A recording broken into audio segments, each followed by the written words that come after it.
Everybody knows what states of matter means. It means solids, liquids,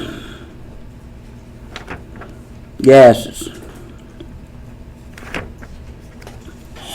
In describing these states of existence, the primary approach to their characteristics and properties is based upon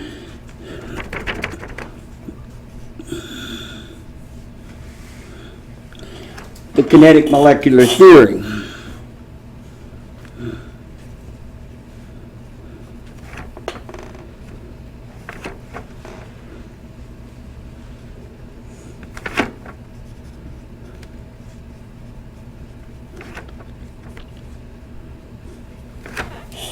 Which is the micro description of matter.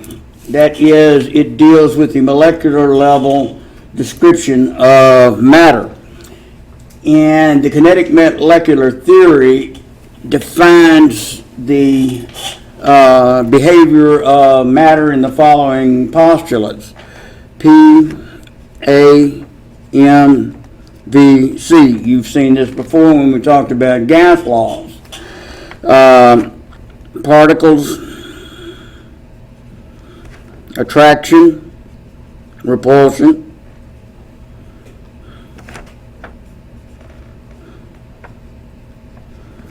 movement, velocity, and collisions. So what these describe in their context is all matter is made up of particles, atoms, and molecules.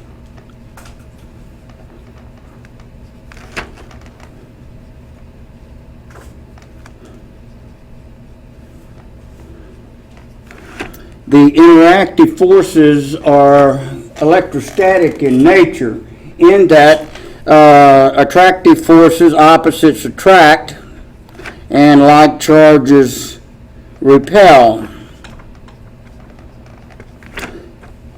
Particles are in constant motion under ambient conditions. Only at absolute zero do we have zero motion. So we're not taking that issue into account. And you have three modes of motion: translation, rotation, and vibration. Now, those modes of motion are very important in instrumental design, in that some instruments depend on the vibrational character of matter to generate a signal that is evaluated for structure and properties and behavior of matter. So these are not just terms that associate, which they describe, but they have a practical application in the identification and characterization of matter. Velocity is an idea that is really energy related. A velocity of a particle is directly proportional to its kinetic energy content, which translates to, if you heat a body of particles, they move faster. If you cool a body of particles, they move slower. That's essentially the idea. So velocity is directly proportional to the kinetic energy content of the particles of the material. Collisions in this room, air doesn't precipitate into liquid and solid form because they retain their average energy and retain their energy necessary to stay in the gas phase, is what I'm saying. But the complexity of defining that is more than what is generally needed. So scientists just simply say collisions between particles are perfectly elastic.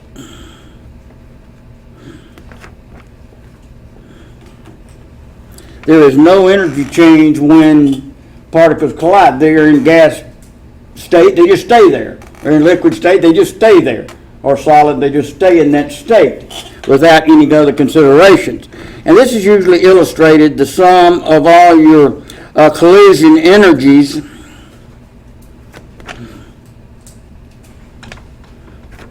is equal to 0. And that's what we refer to as a perfectly elastic collision.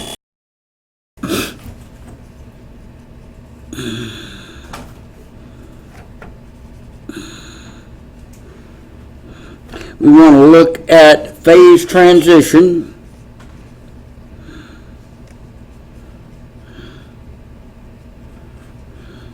That means going from, say, a solid to a liquid, or liquid to a gas, and vice versa, gas to liquid or solid, or even solid to a gas, sublimation or deposition, which is like forming a frost, and so forth.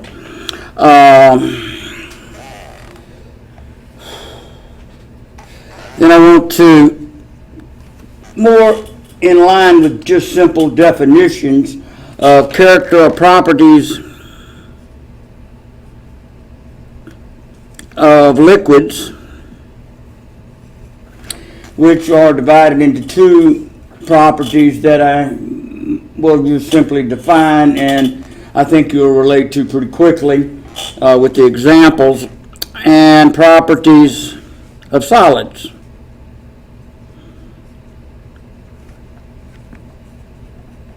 Now, in the properties of solids, I want to make a list of the types of solids that exist. And the heading text gets into some very esoteric issues in details and structure. I'm going to show you one acronym that is frequently used in identification of crystals, unit cells, stuff, and that's about as far as we go in that. But this is the three topics in states of matter, and then we'll move to solution chemistry. So, first thing I'm going to present to you is a simple diagram that I've always used in my presentations on this, called the transition triangle.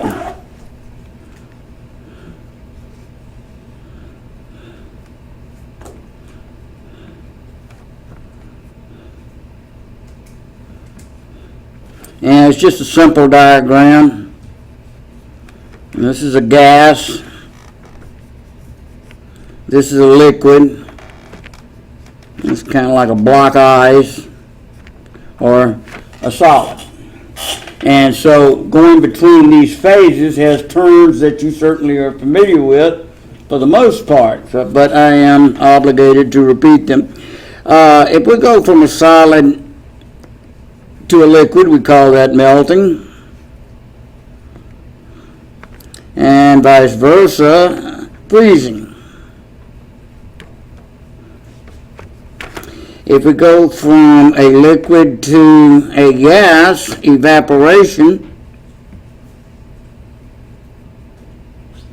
and from a gas to a liquid, condensation. Now, there is a transition between solid and gas without going through the liquid state, and that's referred to as sublimation. Now, some textbooks use the term sublimation going both ways in this transition, but some use a thing called deposition, that is going from the gas phase to the solid phase. And that's like frost. Water vapor in the atmosphere comes in contact with the surface that is at or below freezing point of water. It will crystallize into frost, but it didn't go through the liquid phase. Now, one of the things in this is energy changes associated with each of these transitions.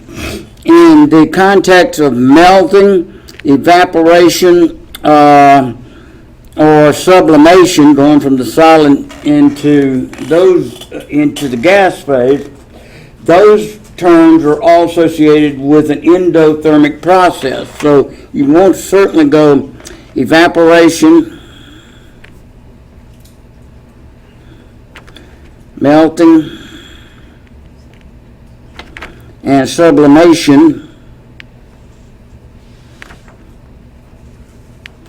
and you bracket that. These are all endothermic.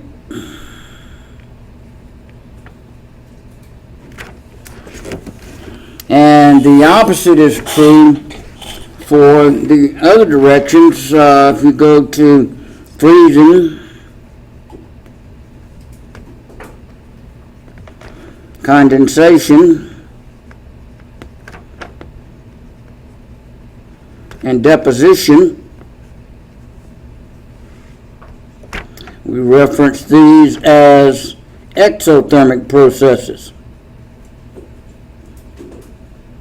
And if you think about them for just a moment, I think you will understand and remember those without a lot of proof of purchase, so to speak. And so if we're freezing, we certainly put it in the refrigerator, which is cool and takes the energy out. If we want to melt something, we put it in a warm ice, say, put it in a warm environment, and come back and it's a puddle of water, or so forth.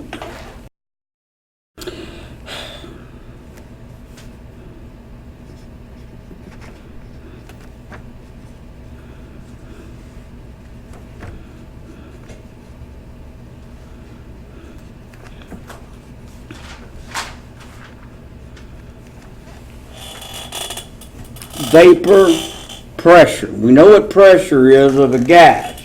That's what it's referring to. And pressure of a gas is, of course, the force exerted per unit area by a gas in contact with the surface. For liquids, vapor pressure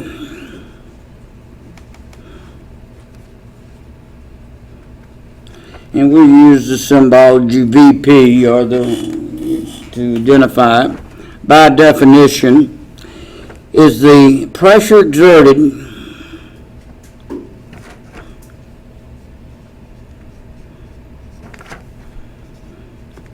by a gas in contact with its pure condensed phase.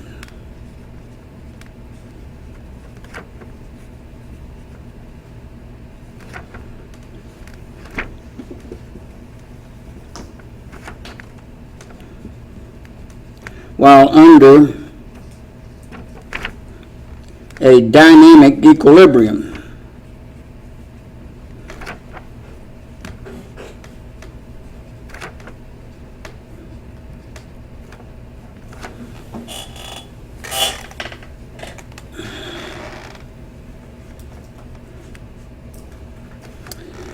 Given a liquid, say water, in a container, beaker, like this, we visualize this at the molecular level as being made up of course, water molecules.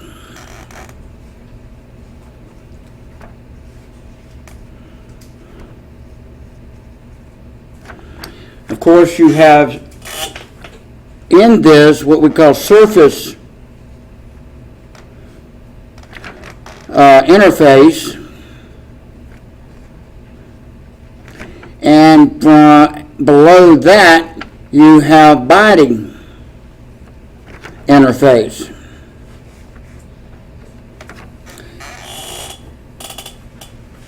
Particles escape from the liquid because of particles in a liquid, say that one, will overcome the attachment forces within that body structure. Because it's at the surface, it only has just a few sides. It actually has 1, 2, 3, 4, 5 sides being attracted in that one particle. But if you were talking about an interior particle, it's attracted on all sides. So the one at the top requires less force to move out of the liquid phase.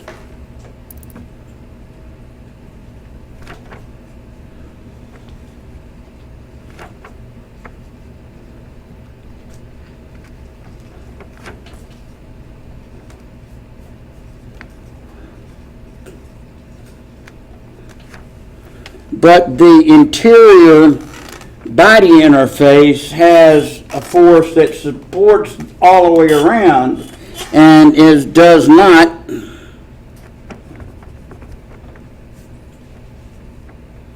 escape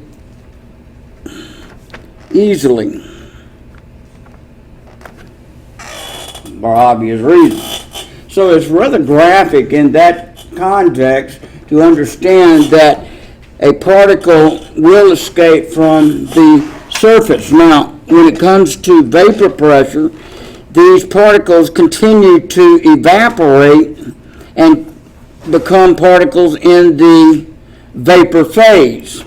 And if we cover that container at some point in time or over time, the pressure will reach an equilibrium pressure or will stop increasing. So when we look at this diagram, starting with, say, hypothetical vacuum above the liquid,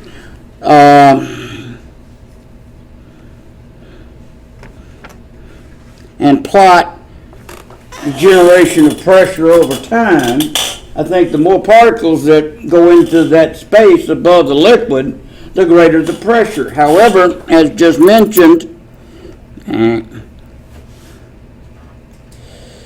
there comes a point, if covered, where the pressure becomes constant, and that is the vapor pressure of the liquid.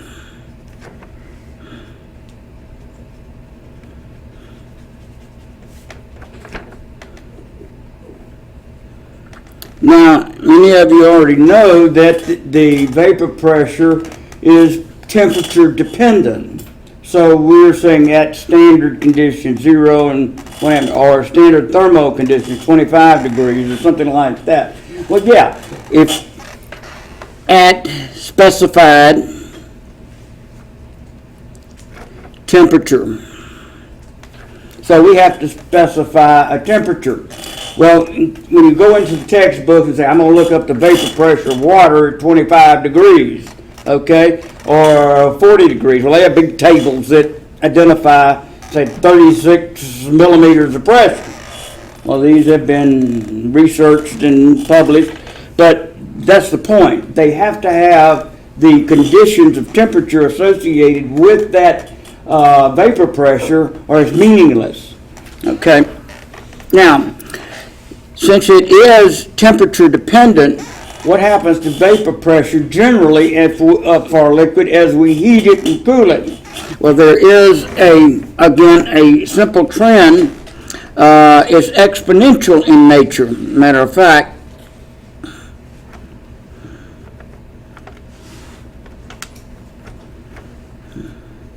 vapor pressure and temperature, and for different liquids, what you find is an exponentially growing vapor pressure as a function of temperature, depending on the substance.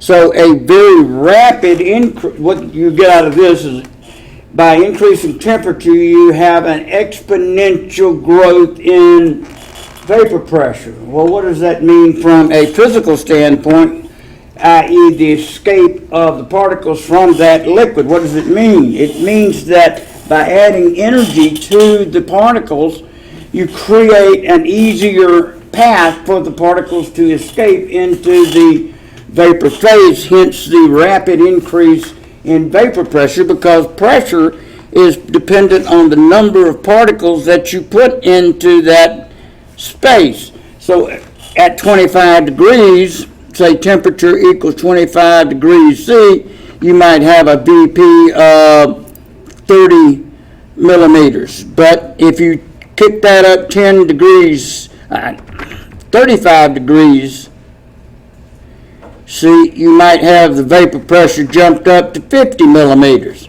because you have more particles moving into the space above that liquid. And so that's the nature of creating vapor pressure, or what vapor pressure is by definition, and how vapor pressure changes as a function of temperature. A very simple concept. There's nothing complex in there. Now, we do have a special equation that we'll work a problem on here in a few minutes, dealing with vapor pressure and evaporation and stuff like that. But what an understanding of vapor pressure now leads to understanding of what we call boiling points of liquids. Boiling occurs when the vapor pressure equals atmospheric pressure. And that's the simplest definition I can give you.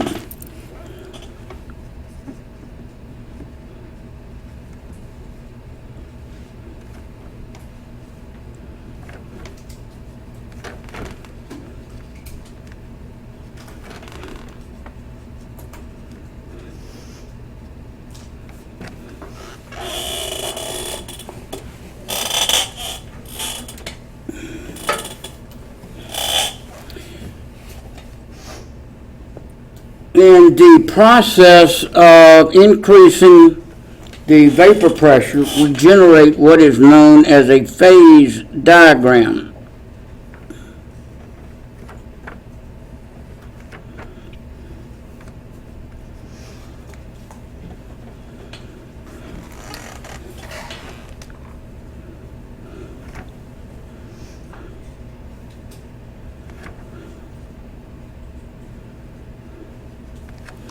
Now, a phase diagram is a plot of where certain transitions occur, like solid to liquid, and melting and freezing and evaporation and so forth.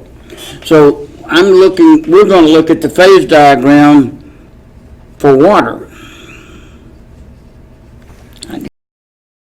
The phase diagram of water looks like this. Come from the axis, intersect up at an angle, and you draw a line kind of leaning backwards to the left of the vertical, and then a smooth curve going up like that. I'm going to make that a little shorter on this end so you can understand what. Okay. Yeah, this will work a little better. And then don't make it as long up here on the right side. Put dots on those 2 points, the intersection here and here. The lines that I'm showing you represent the vapor pressure temperature conditions for phase transition. This space to the left in here, the left 2 lines, is conditions for the material being in solid state, ice. And between the forks up here, this is the conditions of temperature and vapor pressure for a liquid. And anywhere out here is the gas phase. And so if I had a point A right here, that is a phase transition, melting.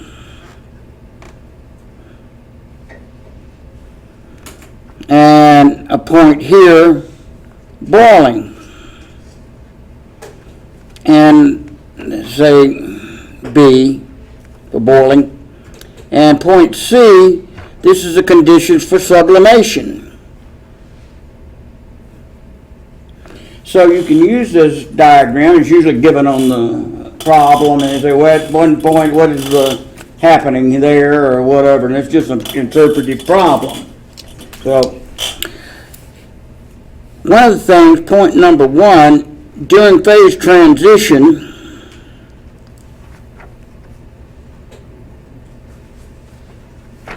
there are two phases in contact.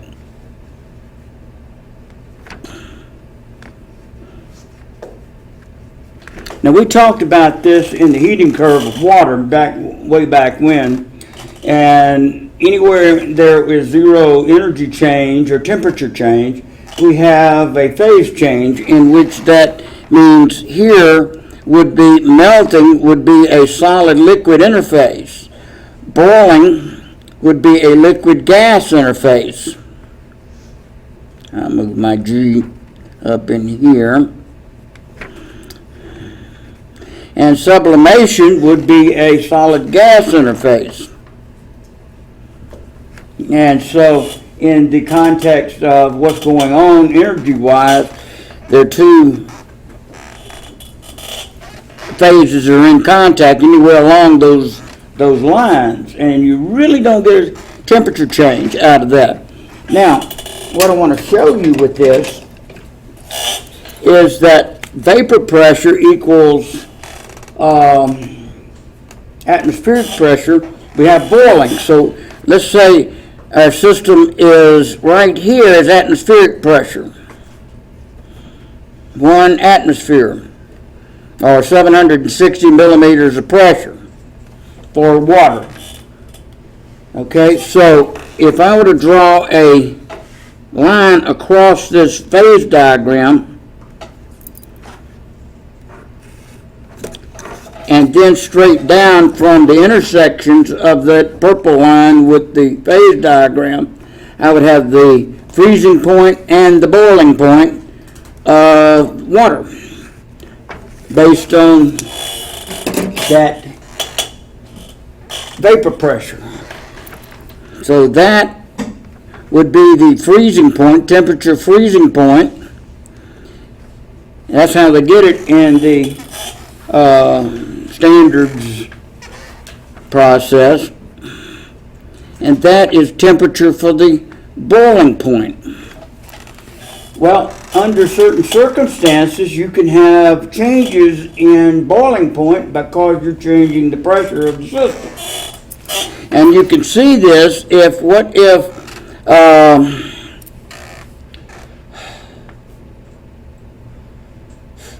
the pressure conditions vapor pressure conditions were reduced to, say, right down here. Right down here, then I'm going to make that just above that dot. Then your boiling point would shift to a higher temperature. I guess you can see that right there. So we're lowering the vapor pressure that's around it, around the liquid, then it'll boil at a higher temperature. See, we're shifting to the right.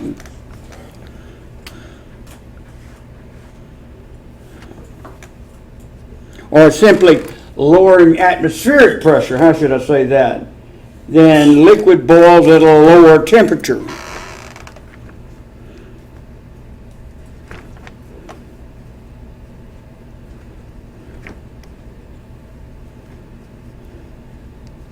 Now, some of you have seen this maybe in your lifetime, some of you have not. There is a thing called a bell jar, and it's a thick glass bell like that, and a vacuum is placed on that, and this bell jar is set up at a temperature, say room temperature.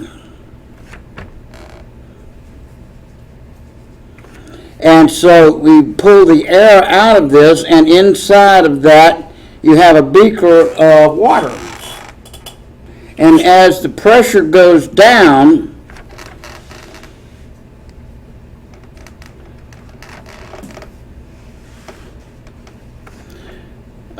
we found the boiling point goes up,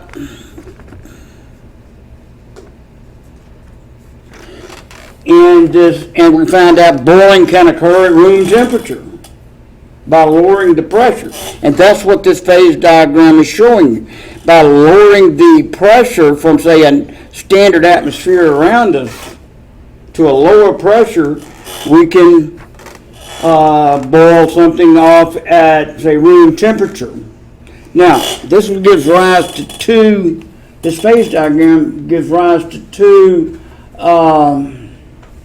applications that I want to explain to you, because they really are humbly interesting. So, in a phase diagram, say you want to prepare a food that's been freeze-dried, packaged, and sell it. And all you have to do is add water to rejuvenate the system. So our phase diagram for water, and let's jump over here. Again, I forgot two terms. This is called the triple point of water.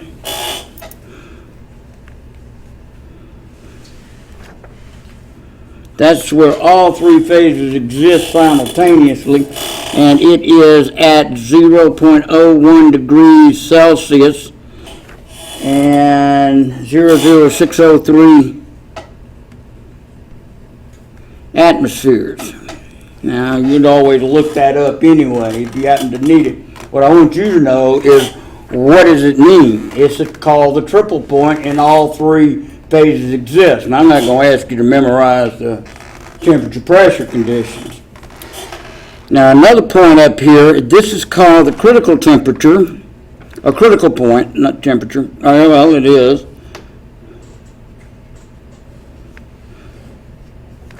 The critical point is that temperature pressure condition whereby the liquid cannot exist in the liquid phase. It explodes into the gas phase. And for water, that is 374 degrees Celsius and 218 atmosphere. And again, it's the temperature at or above which the liquid cannot exist in liquid phase. It must transition instantly into a gas phase, and hence that's the foundation for explaining why geysers function as they do, and I'll show you that right now. Now, in freeze-drying food, what you want to do is, say, make a soup. You put the food in the water and you cook it.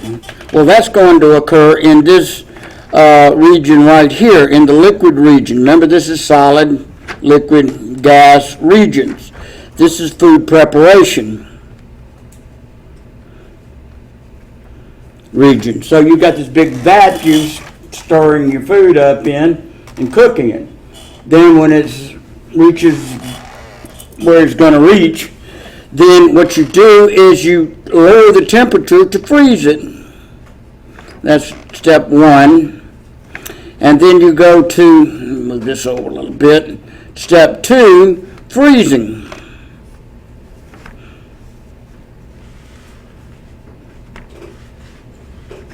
Or whatever you're trying to freeze. Then you lower the pressure through the sublimation line to step three. Sublimation of the water, dry food remains.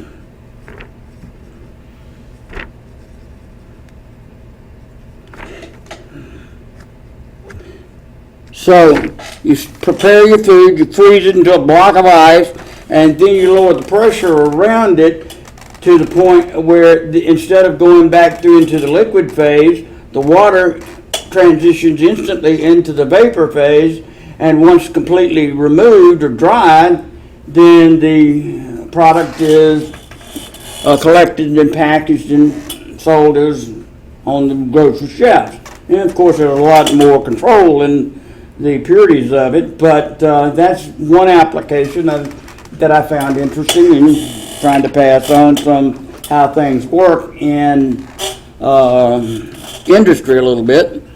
Geysers,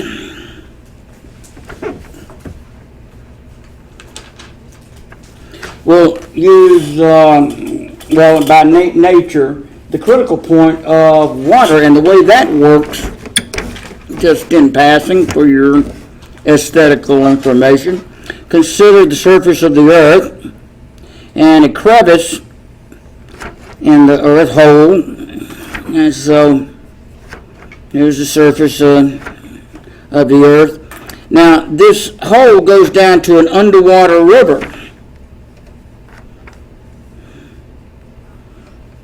Underwater river. Underground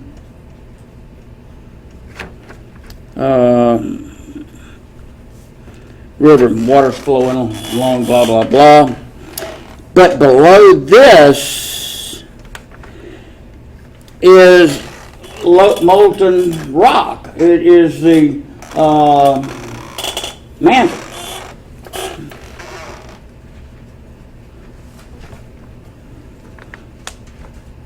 Molten magma, lava.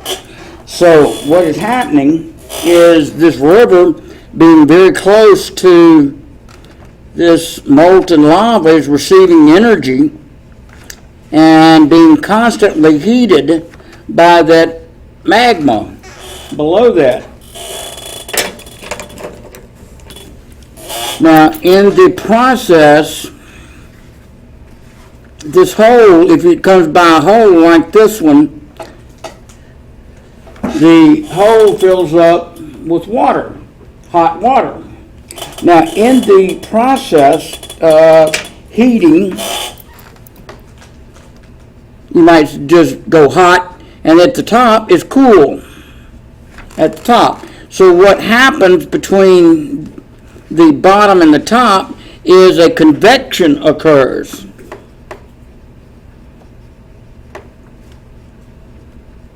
That is, heat rises.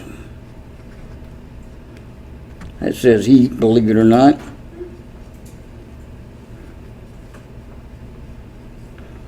I can't spell.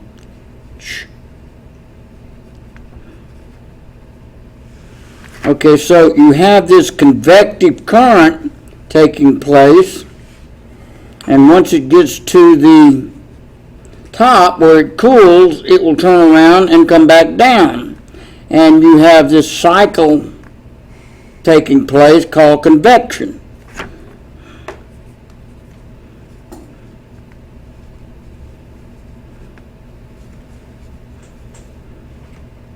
So the cool water falls. Well, one of the characteristics of salts is that as temperature goes up, we have natural salts in the Earth's environment, crust, they will precipitate. And so you will get a salt bridge inhibiting this convection. And so the convection above stops up here, say as a crevice where the water does get through, but the convection continues below that salt bridge right here. So it starts going, and it doesn't have a chance to cool to lower temperatures. And so this convection continues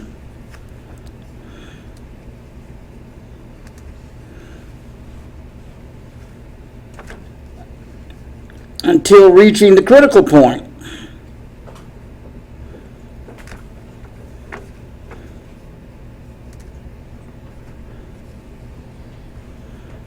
Which is 373 degrees C and 218 atmospheres. And boom, like I was telling you, and some of you have seen this in movies or pictures. I've never been. Anybody been to Yellowstone and see this? Yeah. Okay, I'm sure it's impressive, you know. But that's how we can use the phase diagrams to explain a couple of little practical issues that are going on in nature. And that's one of them. Well, it empties the crevice of the fissure. Water cools, of course, runs back down, and the process starts over. And Old Faithful, I don't know if it's 60 minutes, but that's one of the mantras of that site is that that goes off once every 60 minutes. Well, the cycling factor of the convection is what is the timer in the action of the geyser.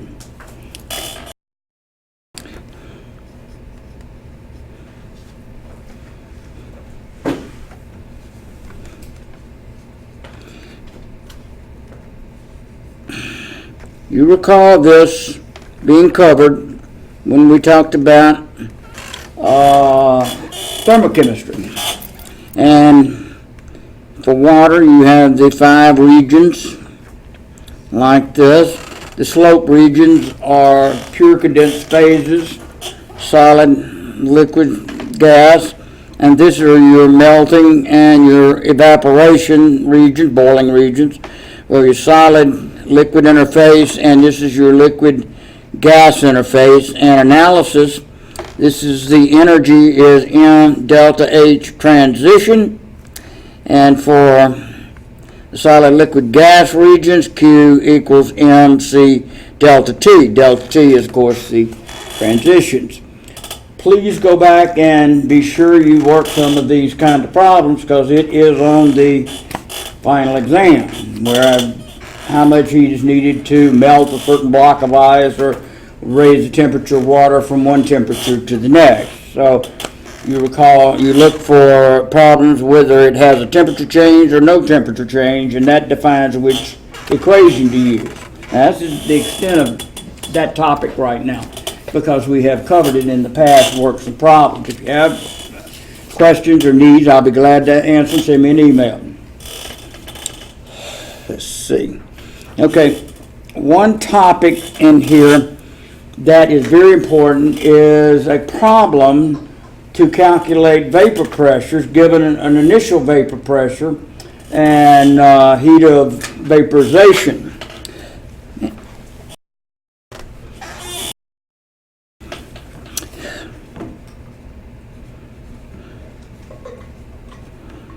The natural log of the ratio of vapor pressure 2 to vapor pressure 1 is equal to the heat of vaporization, which is a constant, how much energy needed to evaporate a certain mass of water. You recall it was 80 calories per gram for freezing. Remember that's a transition, but we're talking vaporization, and that was 540 calories per gram of water. And so, and there's one 4.184 joules per, no, that's specific heat.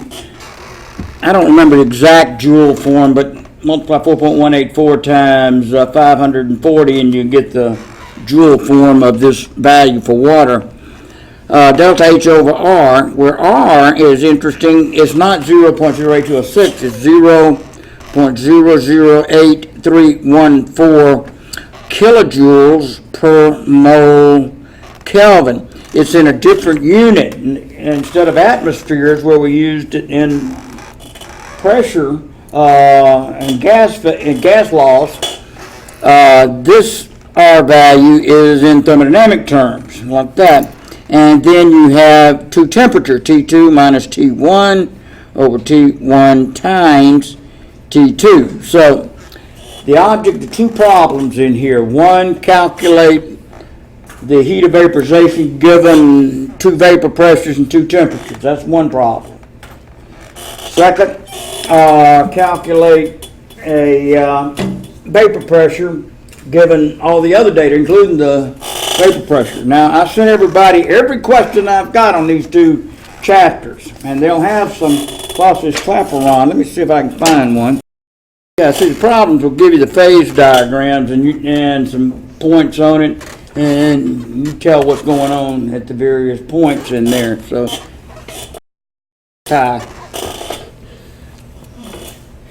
a particular liquid raising the temperature from 319 to 337 causes the vapor pressure to double.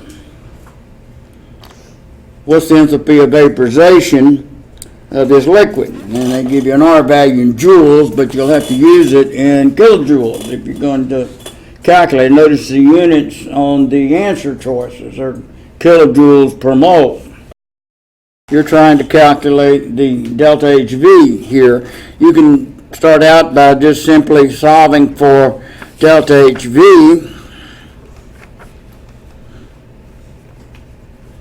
and substituting the appropriate data, and it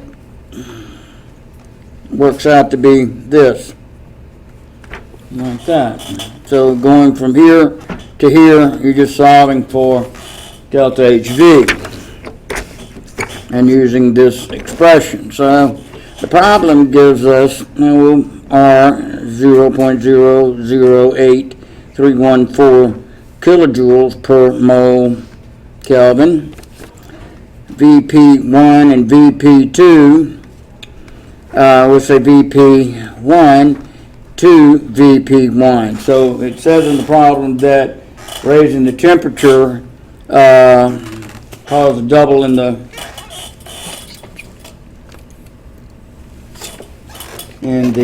vapor pressure. Let's see what the temperatures are. Okay, this one, temperature 1 was 319 Kelvin, and temperature 2, 337 Kelvin. So it's just a plug and chug type thing if you look at this, and just be careful about substituting your numbers. So delta HV, just for analysis, 0.008314. Ln of VP2 to VP1 over VP1. That will cancel out, so it's really the ln of 2. And then we have 319 times 337 divided by 337 minus 319. It's all going to come out in kilojoules per mole. Okay, so if you'll follow that, write the equation down. You got to learn the equation. Make you a list of the data from the problem, substitute and solve, and then you got it. Okay. Now, the Clausius-Clapeyron equation can also be used given heat of vaporization, R values, and say VP1 and T1 and T2. You can predict the vapor pressure too. So it's a matter of substituting. Let me see. So you'll be aware of it anyway. Come on, settle down. Yeah, what's the normal boiling point of a liquid is the focal point of this problem. It says a liquid has an enthalpy of vaporization. So this gives you the kilojoules per mole vaporization number, the delta H transition. At 275 Kelvin, it has a pressure of 117 millimeters of mercury. What's the normal boiling point? Well, it didn't mention the pressure at the boiling point, so your assumption here is 760 millimeters. See the point? It didn't say anything about what the second pressure was, because you have to have a VP2 in the Clausius-Clapeyron equation. Well, you make the assumption it's 760. I'll run that out.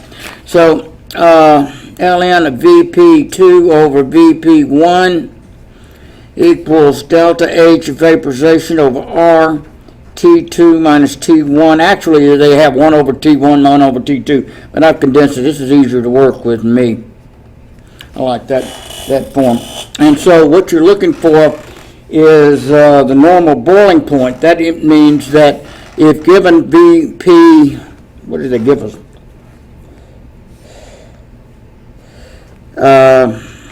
We'll make VP2 the normal boiling point. VP1 is 117 millimeters of mercury at a temperature 1 of 275 Kelvin. Now that's what's given in the problem right here. Am I still on the page? Yeah. And I'll make it smaller.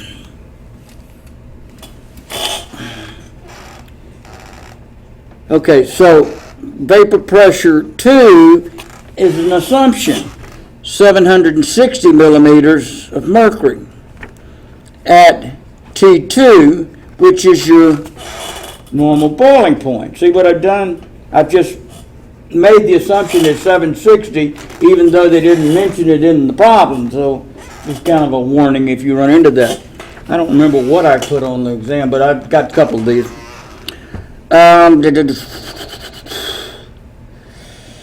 It gave the delta H a vaporization, and of course the R value.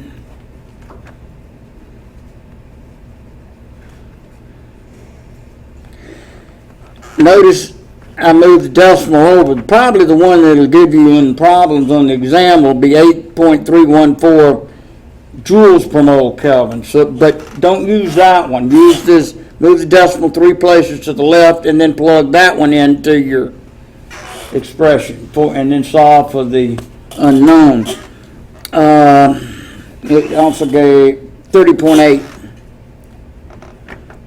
kilojoules per mole. Well, I just wanted to illustrate that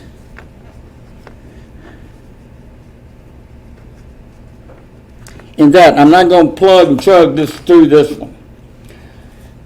You can do that. What I wanted to show you was the one where we calculate a vapor pressure, because I want to do the logarithm thing, so you'll have that in your notes.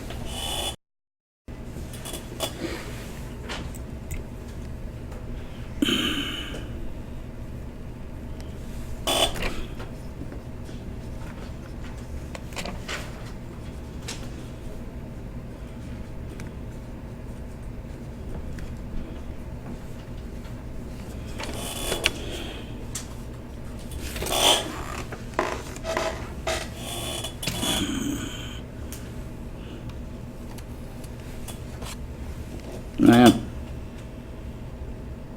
a particular compound down here at the bottom here, a particular compound has an enthalpy of vaporization of 28,300 joules per mole. At 281 Kelvin, it has a vapor pressure of 101 millimeters of mercury. What's the vapor pressure at 301 given R value at 301 Kelvin? Given R value 8.314. Okay, so let's take a look at that. Hopefully it'll refocus for us. So really, if you have ln VP2 over VP1 equals delta H vaporization over R, T2 minus T1 over T1 dot T2. Essentially, your unknown is right there.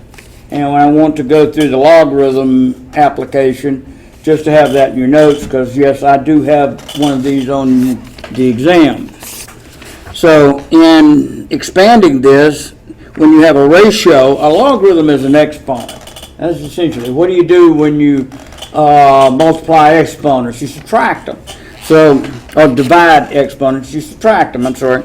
So this would be ln of VP2 minus ln of VP1 is what that does, and equals the rest of the equation.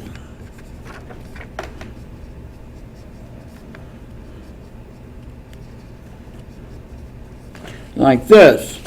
And since VP2 is our unknown, then I can solve that ln of VP2 to equal ln transposed to the right side, ln of VP1 plus delta HV over R, T2 minus T1 over T1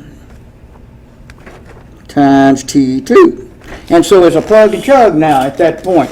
But when you get a number over here on the right, the VP2 is a power of the base E, so that'll be the E to the X number, or the analog of whatever you have here.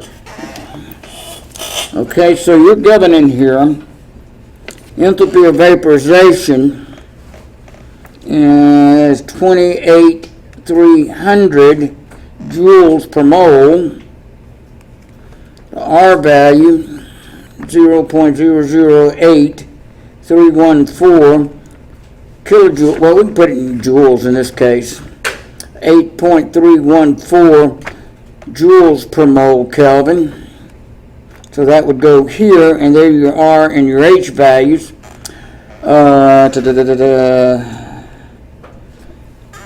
Vapor pressure 1 equals 101 millimeters of mercury at T1 equals 281 Kelvin.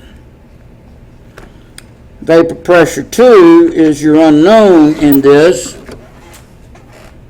at 300 Kelvin. So if you compare these, it's just a plug and chug again. Now I'm not going to punch all that in for you. Take that home and work on it. So, but I just wanted to show you that in the computation, this is a subtraction part of that equation that you subtract to. And once you get this portion over here, say this big X, like that turns into some number, VP2 will E to whatever that X power is. So you put in and you hit your exponential function. So practice that, please, because you will see that on the exam.